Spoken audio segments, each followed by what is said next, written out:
Welcome to a review with theplayersaid.com. I'm Grant. Today I am taking a look at a solo game, a game that was designed as solitaire but has a couple of different options. I'll go over those here in just a minute, but the main design focus was as a solitaire system. It is an East Front World War II game, the attack on the city of Stalingrad, and the game is actually pretty cool, has a lot of very neat and interesting elements. I'll cover that here in just a bit. I'm not going to do a playthrough, but I will show you some examples of possibly combat and movement. As of today, I have played this game a full 3 times. Plus, I did an introductory play where I really just pushed counters. Blocks, not counters. This is a block war game. But where I pushed some blocks around, tried to figure out the rules, and then started in on the plays. I've enjoyed the plays of the game. I'll talk about what I liked. There are some things that I don't like, but overall, I think it's a good presentation, both graphically and component-wise. Also covers this part of the conflict fairly well, I think. I think it's a little easy on solo. I know there's some elements that can make it harder, but I've had a pretty generally easy time about it. One, I think I'm aggressive, and I think this game does reward aggressiveness. And two, I feel like I have good skill at rolling dice. There is no skill involved, but when I need a 4, 5, or a 6, I can generally roll that more often than not. And if I'm rolling 6 to 8 dice, I'm going to hit 3 or 4 times. So typically that's what happens, and the game has been, I've had some pretty easy victories in this one. But here, I'll show you the box, and sorry for the glare there. But the game is Stalingrad, Inferno on the Volga. This was a game that was fulfilled on Kickstarter last December. I got my copy late December, early January, and frankly, took me a long time to get it to the table, not because I didn't want to or wasn't interested. I've just had a lot of other games going on. But you can see there in the bottom it says The Battle for the City, August 23rd through November 20th, 1942. You know, it says Battle for the City. As you can see from the map, this represents the city of Stalingrad as well as the environs around that. Everything up to about this point is the outskirts. You can see farm fields, woods, various other terrains. The fighting doesn't really get heavy until you begin entering these urban hexes, and that is where the city fighting happens. There's some really cool rules about city fighting. There's rubble that can happen, which gives the defenders a huge advantage. And I would say if you're unlucky with some rubble rolls, you're going to have a tough time, and I'll talk a little bit about that. Also, when you're fighting in those urban hexes, the defenders go first. They fire first, so that can be very challenging as well. They also have some really cool cards. We'll talk about the cards and how they work. Overall, the game is well done. I think it has some very interesting elements that I'll talk about, and I generally have had a good time playing it. The designer, and I'm going to butcher the name, but it's Emanuele Sant'Andrea, and the publisher is Vento Nuovo Games. They have done a lot of block games. In fact, their most recent Kickstarter just came out. It's called Kiev 41, so back to the East Front. But they've probably made 5 or 6 games like Blocks in Africa, a couple of other East Front games. I think they've done a really good job of trying to cover different elements of World War II. And the designer, I think, does a pretty good job of making, once again, a playable game that is true to the history and has some of those historical elements included. But generally, I think these games are, I don't want to say introductory, but they are medium-level games. They're not hardcore, really difficult, complex games. The company, Vento Nuovo, is out of Italy, Milano, Italy. And they've done a good job with this Kickstarter, not going to lie. So, the game. What is the game? So, once again, the game is the assault on the city of Stalingrad and its environs. You can see here is the river Volga. Here is the compass arrow. So north is this way, off camera, north that way. So when I refer to things, I'll say this is the northern edge, this is the southern edge, and we'll kind of talk about it in that way. But you can see, and once again, this is the solo game. So the red blocks are the Soviets, who are the defenders in this scenario. They are controlled by an AI, and not really an overly dynamic AI. The AI is solid. It does what it is supposed to do. They are trying to, in essence, they win if they hold these spawn hexes, and you can see these hexes that are outlined in red. There are 6 of them. One on the northern edge right here. I've already captured it in this game. There's one here. This is number 3, number 4, number 5. And then on the very southern edge of the city, you can see number 6 there. There also, you can see the German spawn points. This is where German blue units come into effect. This is where German yellow units come into effect, and yellow units come in this hex. There are white units in the game as well. White can be placed anywhere by the Germans, so wherever they need reinforcements at that moment to bolster offensives, you can go ahead and place them there. So the AI solitaire bot, and I'm going to show you this right here. This is called the Soviet Artificial Intelligence Algorithm. It's pretty simple.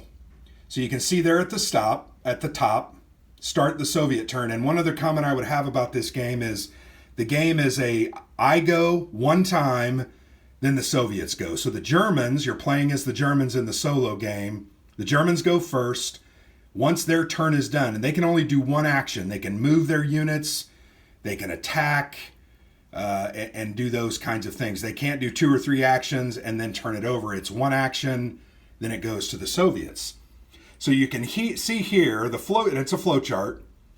Number of top stacked hexes is greater than 0. Well, you might be asking yourself, what's a top stacked hex? And I was asking myself that very same thing. But once you start looking at things, the rulebook simply refers to them as top stacked. What top stacked means is the hexes that have the most units in them. So right now, if you look at the board, as you can see here, I have one hex that is top stacked. That is this hex right here. There are 4 different Soviet units in there. If I were to remove one of those Soviet units, all of a sudden I have 1, 2, 3, 4, 5 top stacked hexes. But in this, there is only one top stacked hex. You got it? So it's basically the most units stacked in a hex. If the answer is no to that, the game ends and there's a German, if the top stacked hexes are not greater than 0, the game ends in German victory. So the only way that's going to happen is if you have eliminated every single unit on the board. I have not done that yet, but I also have not tried to do that. The way you're generally going to win as the Germans is capture the 6 spawn points prior to this Soviet deck running out. There are about, I meant to count these before I started the video. 14.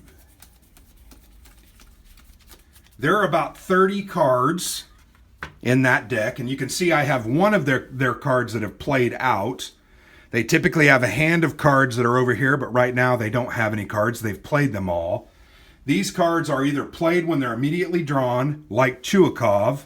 Chuikov is a leader, and he's going to give you the Soviet defender a bonus. In this instance, Chuikov is a defensive specialist, and it's really actually one of the worst cards to pull for the Soviets for the Germans, because what happens is, from now on, all the Soviet units will perform opportunity fire when defending, and Soviet hasty attacks are now always deliberate attacks.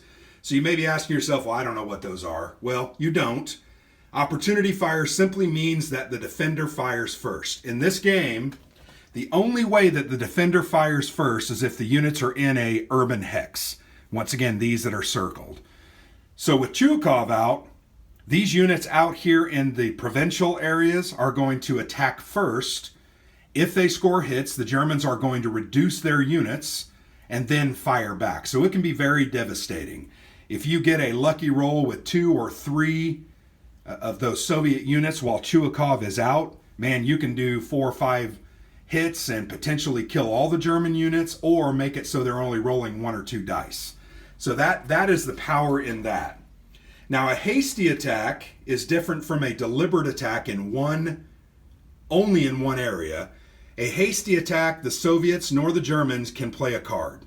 So when you're making a hasty attack, it is not a prepared attack, and therefore you can't call in things like howitzer strikes or snipers or infiltrators or Heinkel 111 or Stuka dive bomber bombings.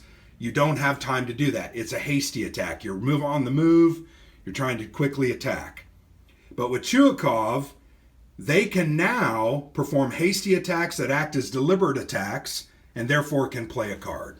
So that's an example of the card that Chuikov, the benefit that he gives you gives the Soviets when they play them in defense. So that's what the goal is. Once again, Soviets defender is simply trying to outlast the Germans, hold out until that deck of cards runs out. The Germans are trying to take all 6 of these spawn hexes or defeat every single unit on the board. My question is, if you have defeated every unit on the board, you've taken all 6 spawn points and you're going to win the game anyway.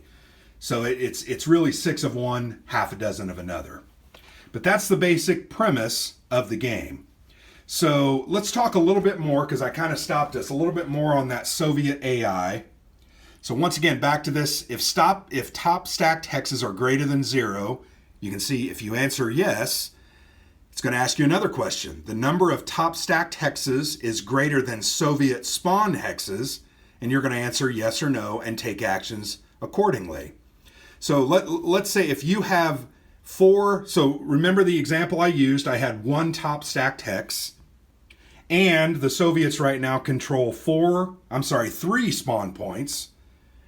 Number of top stacked hexes in that instance, 1 is not greater than Soviet spawn hexes 3. So you would answer no, you would go to the right, and they are going to take what's called a move action. You're simply going to take a die for each, and in this instance, it's only 1 top stacked hex. So you can see as the Soviets spread out, they're going to actually be rolling potentially more and more dice, getting more cards, moving more units, making it more and more difficult for the Germans to approach. But in this instance, you've only got 1 top stacked. You're going to roll it. I rolled a 3. Then I'm going to point you up to this part of the board up here. You'll notice there's this movement compass. We rolled a 3. So from the hex that's affected, we rolled a 3, and the unit is going to move down to the right. So in this instance, this top stacked hex, and it's a random unit, sometimes I've rolled, sometimes I've just chosen, because I don't know what units I'm putting there, but that unit is going to move down. So now, if the Germans go again and don't defeat any of the major stacks, the next time we ask ourselves this flowchart question, at this point, the number of top stacked hexes will be greater than the number of Soviet spawn hexes. So this is a perfect example. Why, you ask? You've got 1 with 3. Here's another with 3, 3, 3, 3. So you've got 5 hexes that have 3 Soviet units. So once again, go back to that flowchart. Number of top stacked hexes is greater than Soviet spawn hexes. There are only 3 spawn hexes that aren't captured. I've captured the other 3. So they are more. They're going to answer yes, and they're going to take a spawn action. Spawn 1 unit for each icon. If you look in these hexes, I think you can see that. There's a tank marker there. This is actually the tractor factory, the famous or infamous tractor factory. They provide you a little industrial complex that you place in there to note that. But this just reminds you that that's one of those areas. It doesn't have any other effect on the game, but it's going to spawn a tank. what you're going to do is you're going to reach into this bag, this draw bag, and you can do it one of two ways.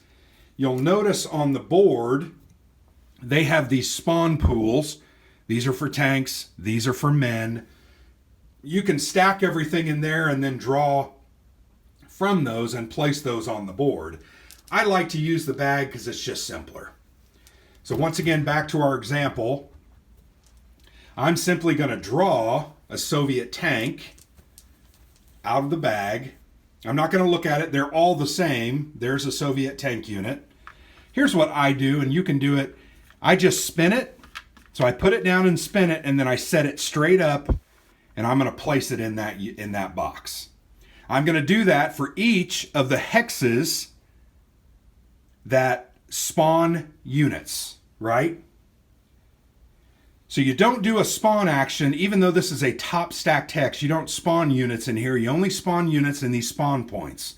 That's why it's important for the Germans to knock these out so that they can't call in more units.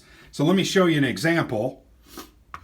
In the northern part of the city, here is a rural spawn hex. You'll notice it has a tank symbol and an infantry symbol.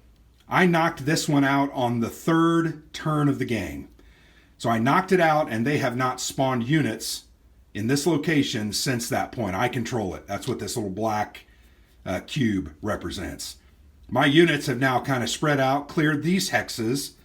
I'm also, let me show you here in the bottom, I'm moving some units up here, and I will eventually be doing hasty attacks on a couple of these so I can get these units converging on this spawn point, hoping to knock it out in the next 4 or 5 rounds.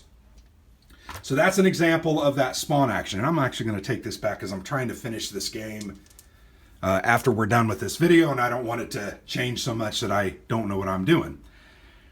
But if we took that spawn action, that's what we're going to do. We're going to put a tank here, an infantry here, 2 infantry there, and then this one is controlled by the Germans, but it would have been an infantry. So you're going to put those units out. That's all the Soviets are going to do. So it's actually very, very simple.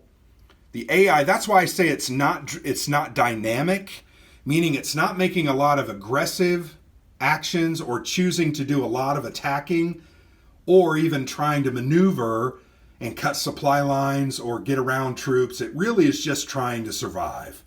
You also see there at the bottom of that spawn action box, it says draw a card when overstacking or unit not available.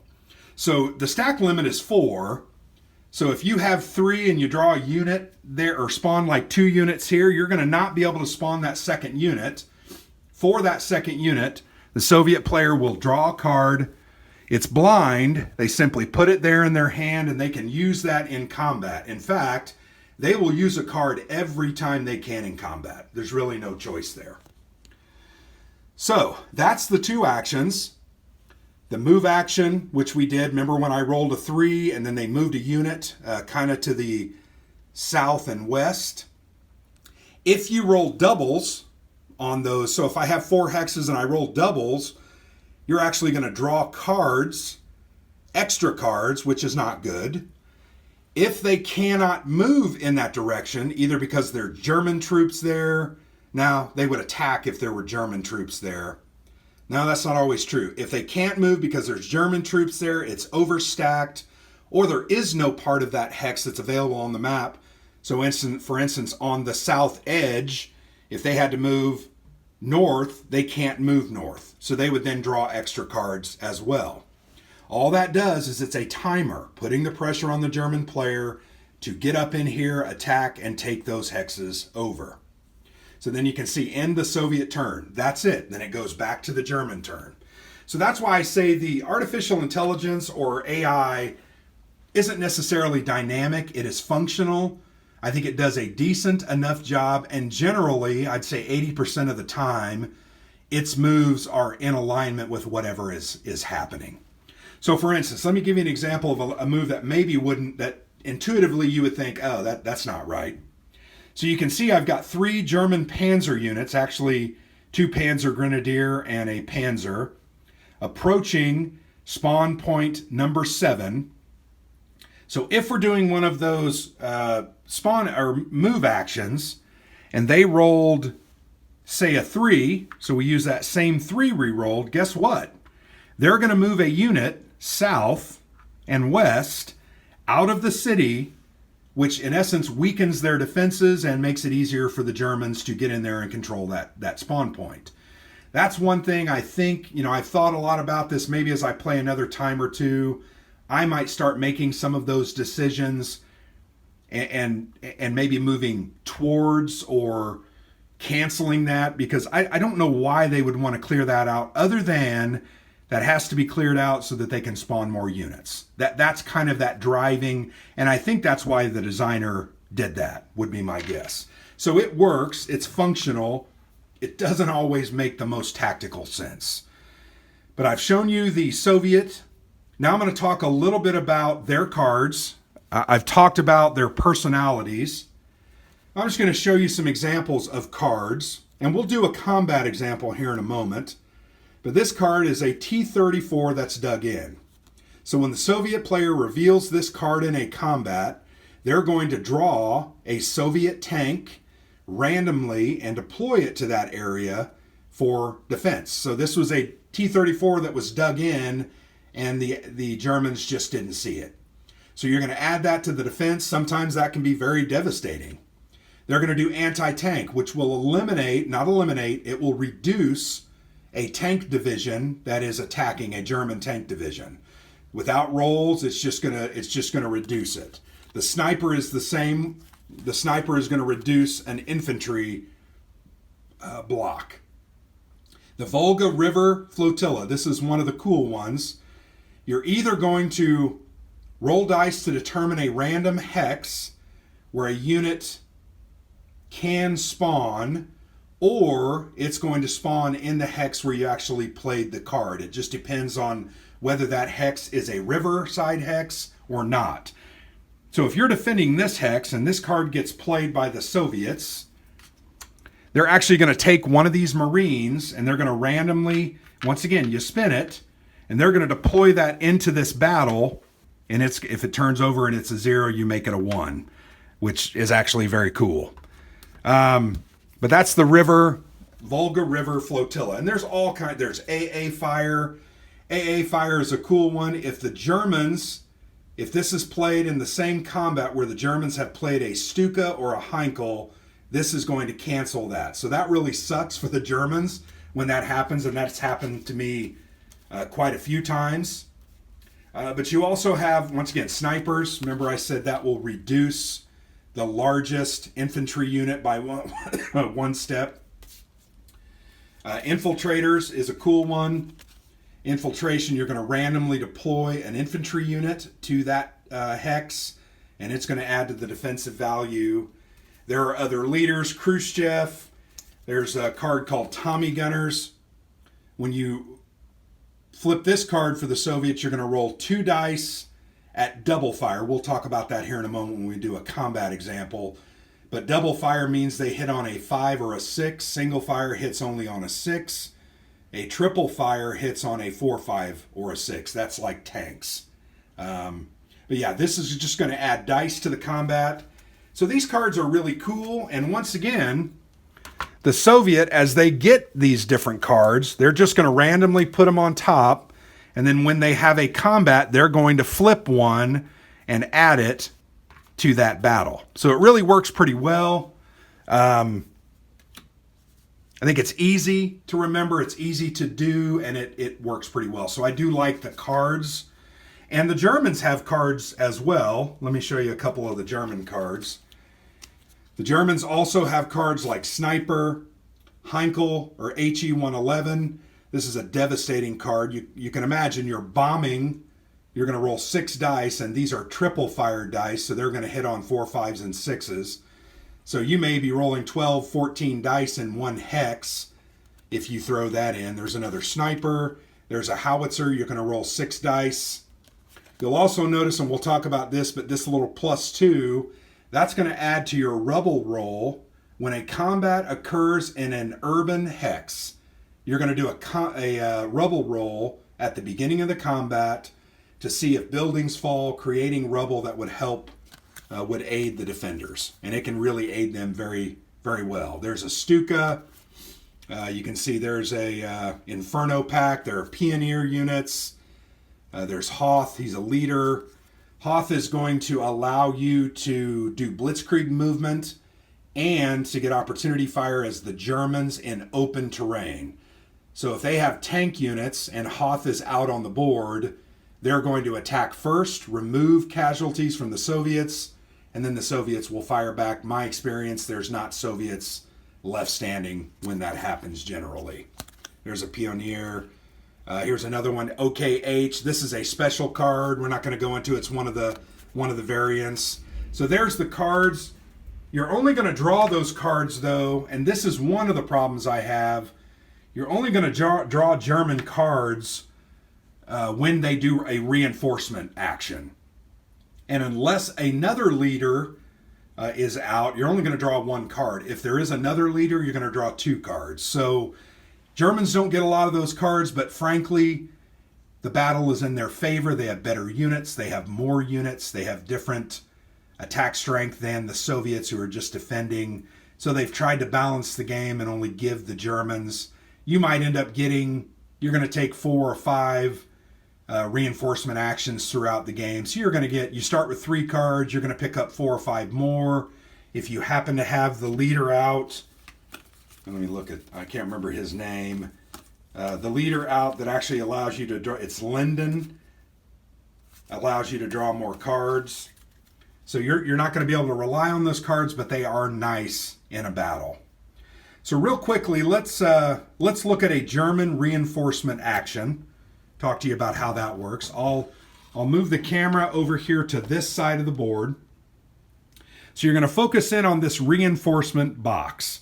And this is, once again, halfway through the game. I've already taken a couple of reinforcement actions. But this is where all the remaining, I think there are 30 of them. There are 5 columns and 6 rows. I'm sorry. Yeah, 5 columns and 6 rows. So there are 30 of these German units stacked up. I think that one was here. Stacked up in these columns. And what you're going to do when you call for a reinforcement action as the German player, you're going to roll 6 dice. I'm going to put them here in my, I think you can see the roll there, my dice tower. And all you're going to do is you're going to take the numbers. I roll 2 5s here. You're going to put them on the available units. So I also rolled a 4 and a 3. I rolled a 2 and a 1. And then you're going to take those units as your reinforcements. So you just remove those dice, take the units. You only do that as a reminder of which to take. And then you're going to flip those units over. Looks like these are almost all yellow. So I got 3 yellow units, 2 blue units, and a white unit. And remember, and when I talked about the first part of the game, this is where blue units spawn. This and over here is where yellow units spawn. And then white units you can spawn wherever necessary.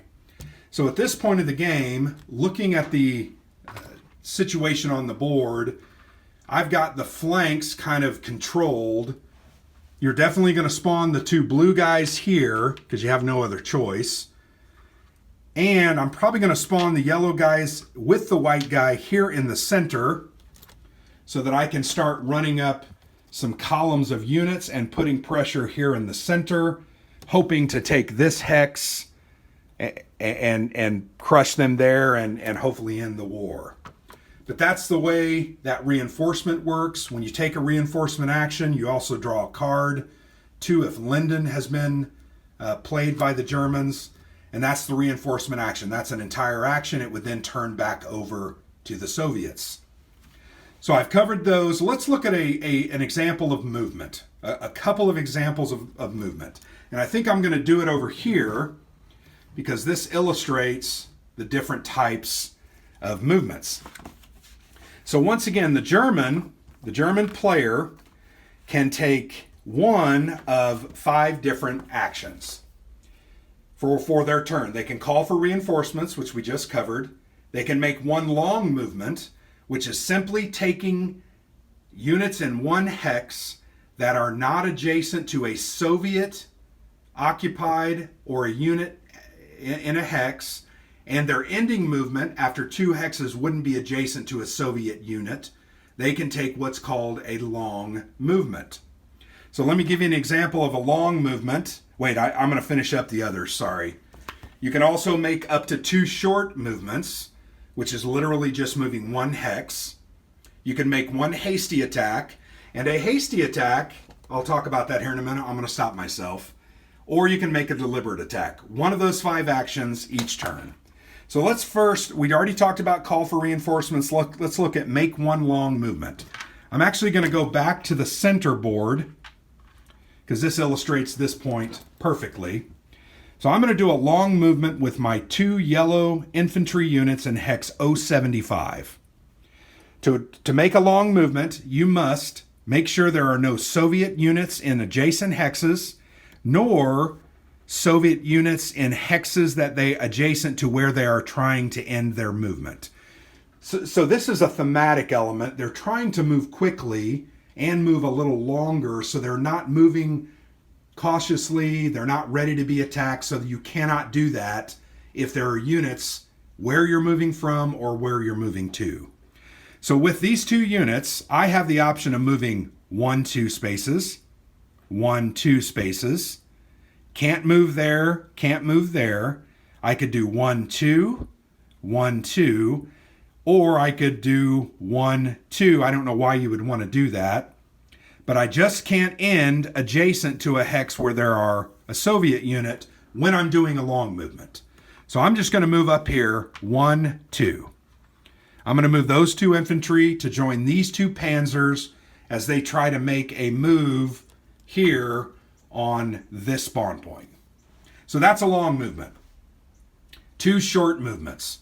2 short movements are a similar, you can't move when there's an adjacent Soviet hex to you. You also can't end up in a hex adjacent to Soviet units. If you want to do that, you're going to have to do a hasty attack, which we'll cover here in a moment. So here I'm going to do 2 short movements. I'm going to move my 2 yellow infantry in hex 090. I'm going to move them 1 space. There were no Soviet units adjacent. There are no Soviet units adjacent to where they're moving. I'm also going to go on the other side of the board, the south side of the board, and move my 2 newly placed Panzer and Panzer Grenadier units. I'm going to move them 1 space. Once again, no Soviet units adjacent to where they moved from, no Soviet units adjacent to where they're moving to. So that's a short movement. Pretty simple. The third type of action is a hasty attack. Hasty attacks are my favorite. So a hasty attack allows a unit, as long as there are no Soviet units adjacent to it when it starts to move, they can move 1 space. But you might be saying, Grant, you're beating that rule of moving into a hex that's adjacent to a Soviet unit. Well, in a hasty attack, you can do that. So once again, I'm going to move 1, and then I'm actually moving into that hex to initiate a combat. That's a hasty movement. Now I'm going to leave those units. I'm going to actually use these units up here. I've got 2 Panzer Grenadiers and a Panzer unit. If they do no movement, which they can't move into here, they're going to do what's called a deliberate attack. They're simply not moving, and they're going to attack into this adjacent hex. A deliberate attack, remember, will allow the German player to play a card. If they have a card in their hand, they will be able to play it. Down here, where these Germans did a hasty attack, they would be unable to play a card. So that's the way that works. So let's go back to this hex where I moved these German units for a hasty attack into this hex. So I'm moving in, and imagine the Soviets have a card. The Soviets are going to put their card there. We have initiated a combat. First, we're going to check force, powers, and play cards. So we're going to turn this card over. It's a sniper. I showed you that earlier. So immediately what happens is I take the largest infantry unit and I reduce it by 1. So I'm going to go ahead and turn this German infantry unit that had 3 pips down to 2 pips. And I get to choose which of those most strong units are affected. So that's the unit I'm going to choose. And what I do is I flip that over. You'll notice when I flip the unit over, I flipped it over where it didn't have any strength. If that happens, you give it 1 pip. So at this point, this Soviet tank, which is defending, not in an urban hex, has 1 die. The sniper has already gone off. We're going to move that card over. And these Germans are going to be rolling multiple dice. Sorry, dice. Jeez. All right, and combat is simultaneous. So we can actually roll simultaneously, although we do have 2 different types of fire here. So I'm going to use a white die to represent the Soviet tank. They are going to hit on a roll of a 5 or a 6. They have a double fire unit because the pip is white. They're going to roll. They rolled a 1, so they miss. So sad. The German units, you can see they have 5 pips that are white, so they're going to roll 5 dice, looking for 5s and 6s. I rolled it over the top, but I did get, once again, remember I told you I was good at rolling? There are 3 hits. Now, I've already eliminated that unit, but I'm going to go ahead and roll for my Panzer unit. He's going to roll 2 dice at triple fire, which means he hits on 4, 5s, and 6s. So he hits on another 4. So the results of this combat, once again, it is simultaneous, is 4 hits for the Germans, no hits for the Soviets. This tank will be eliminated because it only has 1 pip. It will be returned to the bag and will be available to be spawned at a later time in one of those hexes. So that's an example of a normal combat, what's called a hasty combat. I talked to you about a deliberate combat. If I had done a deliberate combat, I could have played a card. I would have had to have had a card. I do have 2 cards in my hand right now, but I would have been able to play that. Combat is over. Because that unit was eliminated, I can then move into that hex and control that hex. If Hoth is out on the board, my leader Hoth, these units are black background units. They can do what's called a blitz attack 1 time and move into one of these adjacent hexes and go ahead and make another attack. So I'm going to go ahead and set that back up once again so that I can finish my game later. I also want to show you an example of a big attack. So I'm going to actually move these guys out because I want you to see this. I'm going to go ahead and draw a couple of Russian infantry. I'm going to put a 3 there, and I'm going to put a 4. So you can see how powerful this can be. I'm going to give the Soviets 1 card. My German units are here adjacent, and they are going to make what is called a deliberate attack into this area. Now, because I want to show you one other thing, I'm going to assume that I have a couple of units up here as well. So you can actually make multiple attacks from adjacent hexes into one hex. That's only one action. So here, we're going to do this. Now, there's a whole lot of things that have to happen. So I'm actually going to go ahead and use a Heinkel. Look at this cool little metal miniature. So I'm going to put a Heinkel in there. So that's my card that I played. And remember, there's an order to this. I'm kind of getting out of that order. They play an infiltration counter, which means they're going to add a random infantry unit to the combat. Oh, so he only has 1 pip, and he's only single fire, so he's not very powerful. So before this combat starts, because it is in an urban hex, this is a white ringed hex, we're going to do what's called a rubble roll. Now, there are a lot of modifiers. A rubble roll, you have to roll 3d6 and eclipse 18. You have to get 18 higher than 18. Now you may ask yourself, well, I'm never going to roll 3 6s on 3 dice. Well, you might do it 1 in 30 or 40 times, but there are modifiers. So let's talk about what those modifiers are looking at this battle. First, I'm attacking this hex with from two different hexes. So that's going to be a modifier of +2. You also get a +1 for each Panzer and Panzer Grenadier unit. This is a mechanized infantry unit, so that doesn't count. So I have 1 Panzer and 2 Grenadiers. So that's going to add 3. So all of a sudden we're up to +5. Then if you remember, I'm using my Heinkel 111 to do an airstrike. Remember the cool little mini in there. It's going to add a +3 to that rubble roll. So once again, 2 hexes we're attacking from, that's +2. 3 units that are Panzer Grenadier or Panzers, that's +3 for a total of +5.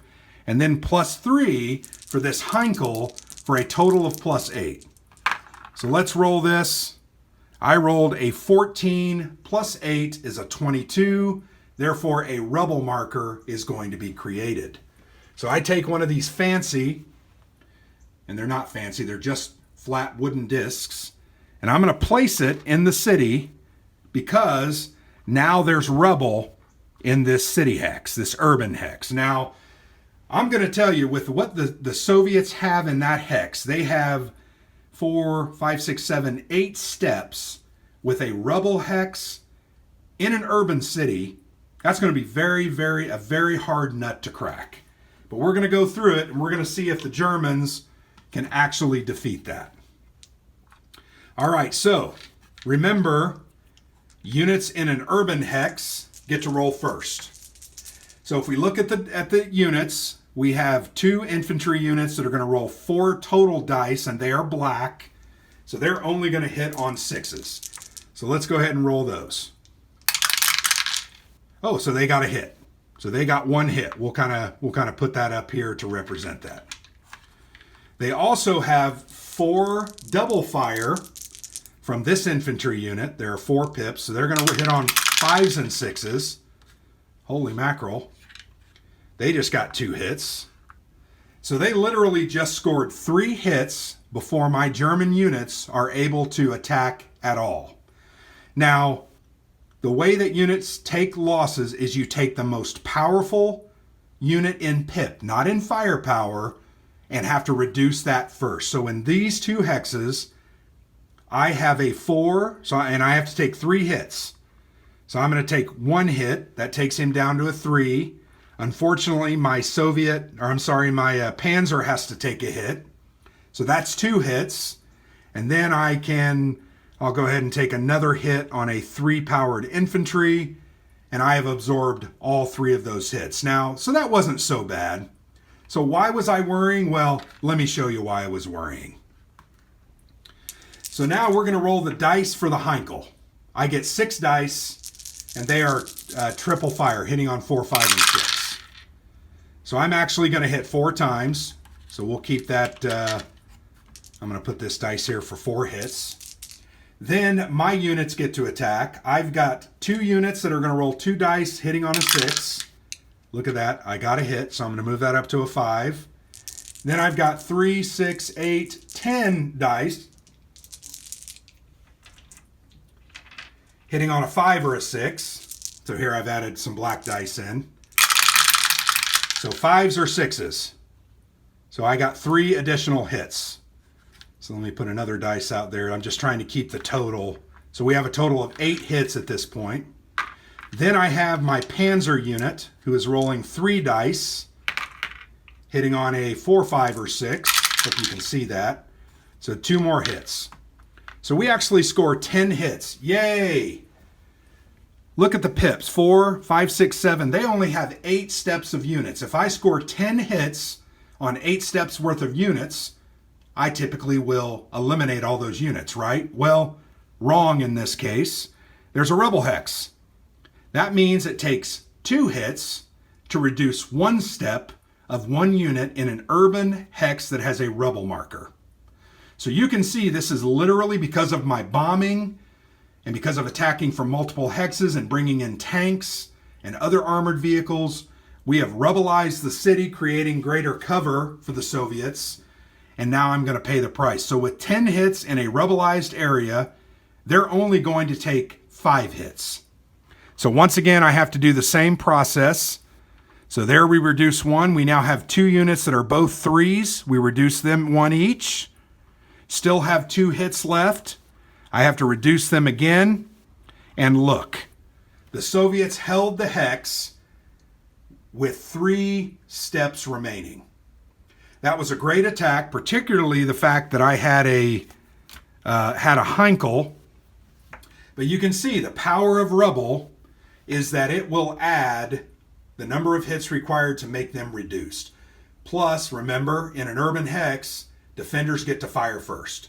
So there's a lot of really cool elements there that make the combat very difficult. That's at least going to take 1, if not 2 more attacks to defeat. My guess is the Soviets, if they happen to take, let's see what they would be taking. They have 1, 2, their top stacked hexes are 3. They have 5 of those, which is more than their Soviet spawns. So they are going to do a spawn action. So yes, they're actually going to end up spawning another infantry in there, which is going to make it that much harder to kill. And if I don't kill that quickly, it's just going to keep going like that. So there's an example of combat. I've showed you the example of movements. I've showed you how the game generally plays. We looked at reinforcements, the cards. I think we've covered everything, guys. Now, so for my final thoughts. First off, this game's production value is fantastic. The map is beautiful. It actually really looks great. You can see the maps that they used are contoured and have the terrain on there. Very well done. Looks great. I like how they've done the hexes, the urban hexes. These are rough. They slow movement from time to time. The red ones, once again, are the spawn hexes. The production on this is very good. I enjoy block war games. I enjoy rotating the blocks to reduce their health. I think that's a very cool thing. It's very well done from a production standpoint. I think the gameplay, as I mentioned, I think the AI is solid. It does what it generally should do. It just isn't dynamic. It's not going to do any fancy counterattacking. I think that's one thing. I think that's my one criticism of the AI. They can use the cards, but I would have liked to have seen them have some more fancy cards, like allowing a counterattack or popping up in the sewers behind an enemy, something like that. You know, let's say you had a sewer counter or a sewer card, and you had Germans here, you could pop up behind them and do a counterattack at, say, double fire or triple fire, 5 dice, something like that would have been cool. Many of their cards don't really allow an offensive benefit. They're really all defensive. And I know that's kind of what the Soviets were trying to do, particularly in early 1942. I'm sorry, when the battle started. They were just trying to hold on until reinforcements could get there, until winter could take their toll on the Germans, and they could then launch Operation Uranus and start driving them back. So I do like the AI, just not really overly dynamic. Love the card system. I think the cards are very, very cool. They're well done. They're beautiful cards. They have that historic feel to them. The pictures used are just fantastic.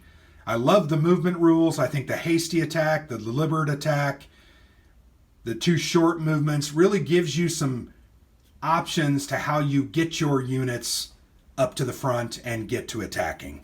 Really like that. I think the combat system is very cool. I love the rebel markers. I say I love them. I really hate them as the attacking German because, man, they make it tough on you.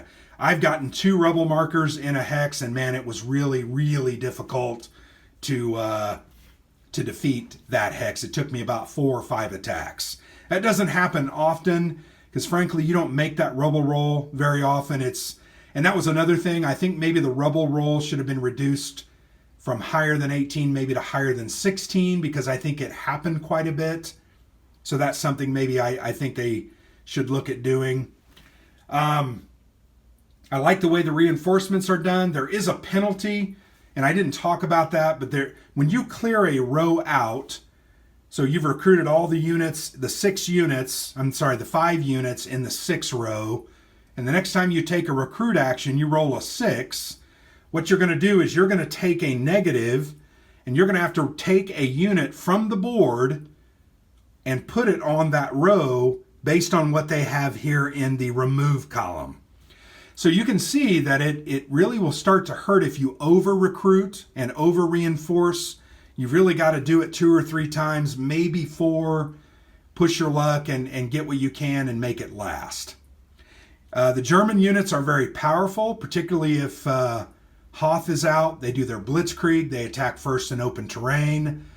They also have a disproportionate amount of triple fire units versus, I don't think the Soviets have any triple fire units, which I'm not disagreeing with. I just think for a gameplay, it makes it a little bit hard.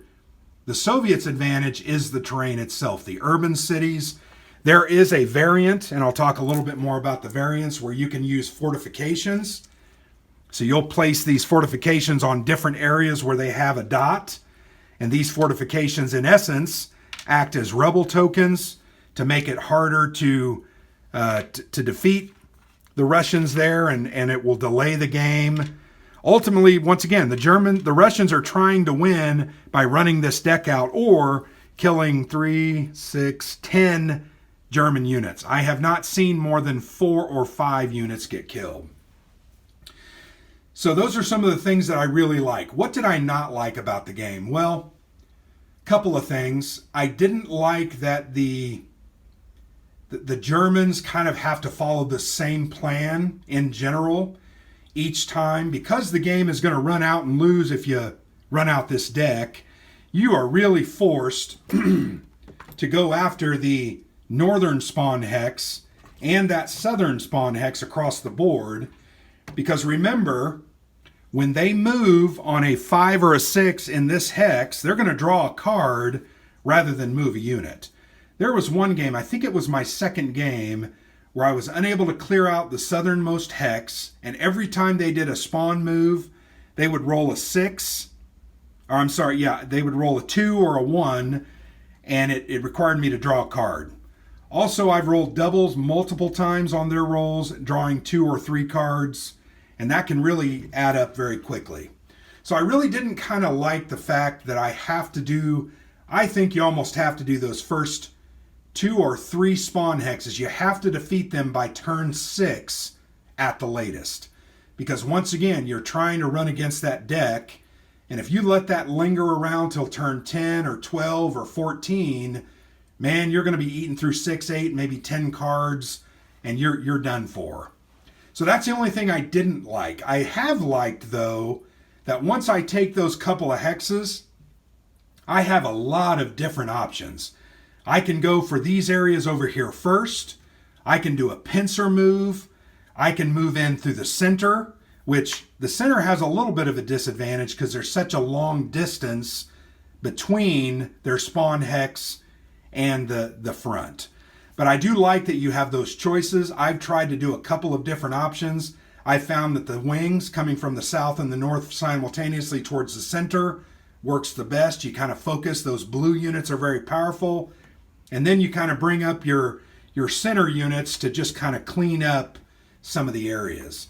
The AI, it becomes a little repetitive.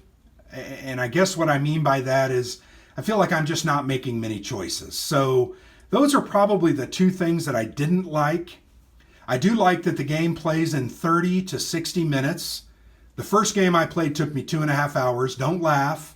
I had to go back and forth to the rulebook, and that's another thing I don't like. Decent rulebook, well written, there are no player aid cards.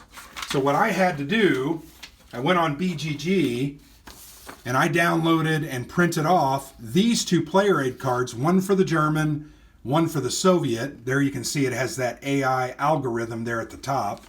I feel like these should have been included on nice card stock, because this is one reference sheet that I can use on all my movements, all of the different, the combat sequence, the victory conditions. It even has information here on the different variants, the designer's way. So I really am disappointed that they didn't do those player aids. Oh, and by the way, I wrote the name down. Rebecca is the guy's name that put these player aids on BGG. So thank you. Very well done. So I didn't like that. I also kind of didn't like, they spent a lot of time and money on making this such a nice game, and all they gave me was 6 white dice. I thought that was a wasted opportunity. You've got Germans. To me, black dice. I have a box of black dice. They're the mini dice. You could have made 6 German dice, black with potentially an iron cross on there. You could have made 6 red dice with a sickle and hammer for the Soviets. You could have even made some white dice or given me the white dice for different roles for other things. So I thought that was a missed opportunity. Really didn't like that. Loved the drawbags. Very well done. Overall, I would give this game a 7. I think it's engaging enough and plays quickly enough that I'm going to want to play this every couple of months. I think it's in my collection. I think it's nice looking enough. It looks great on social media. When I've taken pictures and posted them on Twitter and Facebook, I get a lot of interactions, a lot of comments. They are beautiful games. Great color options. The blocks look great. The map's fantastic. So overall, very well done job. I just think there's some minor tweaks that I would have made to either the production or the AI a little bit, giving them some different cards. But overall, fun, engaging game, plays quickly. I think addresses some of the issues of the Siege of Stalingrad. You know, the fact that the card represents the Red Army gearing up to Operation Uranus, getting troops across the Volga, keeping them supplied, holding out. I think that's done very well. I think it's illustrated. They also, it's really kind of cool. You'll notice these represent docks, and they're kind of a reminder of what type of unit is spawned there. It's infantry. They're coming across the river. This one has 2. That's why it spawns 2 infantry. I think that's pretty cool. I really like they actually give you a Stuka mini and a Heinkel mini. They're metal. I haven't painted them, but they're very nice. And I use those when I call in those airstrikes. So I enjoyed it. I'd give it a 7. I think this will be a game that will stay in my collection. Probably won't make my top 10 solitaire games. There's a lot out there that I think do a lot of interesting things. But definitely, I think worth your time, particularly if you like East Front games. I don't know that there's a glut of East Front solo games. I know there's Pavlov's House. I played that and love it. But this is a East Front solo game. One other thing I didn't talk about was the different variants. So there are a couple of different variants, and I'll go through these very, very quickly. There's the solo mode that I showed you. There is a co-op mode where 2 German players must capture the city of Stalingrad before Operation Uranus. One player controls the German 6th Army, and the other controls the 4th Panzer Army, which are the blue units over here on this side of the board. So you can play 2 players versus the AI. They do add some rules. I have not tried that yet, but that is an option. You can do a 1v1 mode. One player controls the Germans and the other controls the Soviets. They actually have different rules here for the Soviet player. They have how they draw, how they do combat, how they play cards. They don't have to play cards. And then finally, there's the 2v1 mode for 3 players. 2 players that control the Germans. Once again, splitting them up, as I referred to earlier. And 1 player playing the Soviets.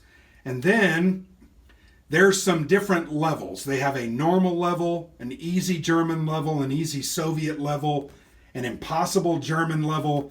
That's where they put in the fortification discs that I showed you earlier. They also have some extra units. They are the 1077th AA Regiment and 20th Destroyer Brigade. These cancel airstrike cards, so it makes it much, much harder. And then finally, there is an option for the quote-unquote Designer's Way. The Designer's Way adds some additional rules, and they're designed to spice it up, to make it a little harder. So that's a look at, once again, Stalingrad, Inferno on the Volga from Vento Nuovo Games, designed by Emmanuel Santandrea. I did a written interview with Emmanuel last, I want to say, summer. So if you want to read about that, go ahead. But this game is pretty decent. I think it's one that I will keep in my collection and enjoy playing from time to time. So thanks, guys, for watching. I hope I didn't make any rules mistakes. I hope I was clear and that you can understand me. But yeah, check this game out and get your solo East Front on. So I've been Grant for the Player's Aid. Thanks for watching.